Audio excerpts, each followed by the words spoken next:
வணக்கம். நான் Gayathri Devi, BDS graduate, civil ness IAS அகாடமியோட ஸ்டூடெண்ட்.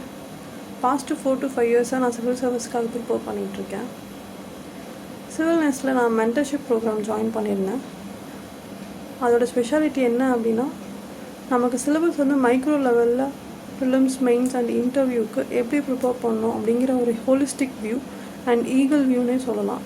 அந்த சார்ட் வந்து எனக்கு கிடச்சிது. அது லாங் ரனில் எனக்கு ப்ரிப்ரேஷனுக்கு இப்போ வரைக்குமே ஹெல்ப்ஃபுல்லாக இருக்குது.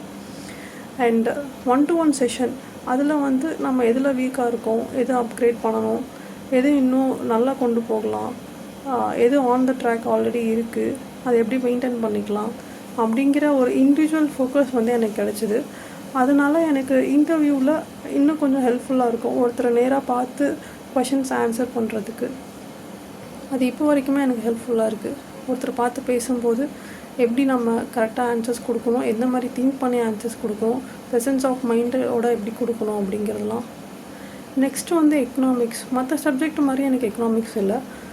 ஏன் அப்படின்னா, நார்மலாக ஒரு என்சிஆர்டி புக் எடுத்து படிக்கும்போது மற்ற சப்ஜெக்ட்லாம் எனக்கு ஈஸியாக புரிஞ்சுது. பட் எக்கனாமிக்ஸ் அந்த மாதிரி இல்லை. அதோட டேர்ம்ஸாக இருக்கட்டும், லாங்குவேஜாக இருக்கட்டும், எனக்கு ரொம்ப கஷ்டமாக இருந்துச்சு. பட் சாரோட கிளாஸ் அட்டன் பண்ணதுக்கப்புறம் அந்த பெர்ஸ்பெக்டிவே மாறிடுச்சு.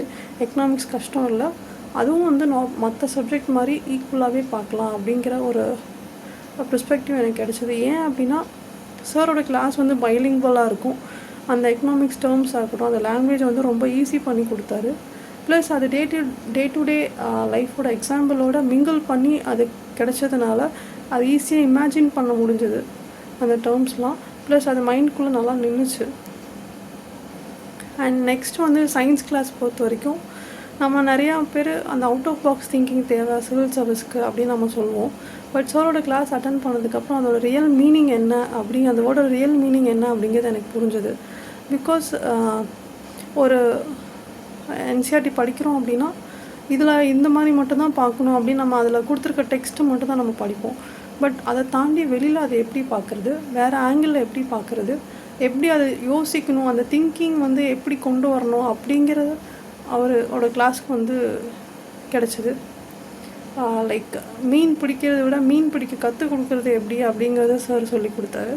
அது இப்போ வரைக்குமே நான் யூஸ் பண்ணிகிட்ருக்கேன். அந்த மாதிரி திங்க் பண்ணி தான் படிக்கணும் அப்படிங்கிறது. And 4 to 5 years of preparation அப்படிங்கிறதுனால நிறையா அப்ஸ் அண்ட் டவுன்ஸ், நிறையா டைம் நான் வந்து இந்த ஃபீல்டு விட்டு வெளில போயிடலாமா அப்படிங்கிற மாதிரிலாம் யோசிச்சிருக்கேன். அந்த மாதிரி டைம்லாம் இல்லை, நீங்கள் படிங்க அப்படின்னு திரும்ப அந்த ட்ராக் கொண்டு வந்து நிறையா மோட்டிவேட் பண்ணி பர்சனலாக எனக்கு ரொம்ப மோட்டிவேட்டராக, சப்போர்ட்டராக இது வரைக்கும் இருக்கார்.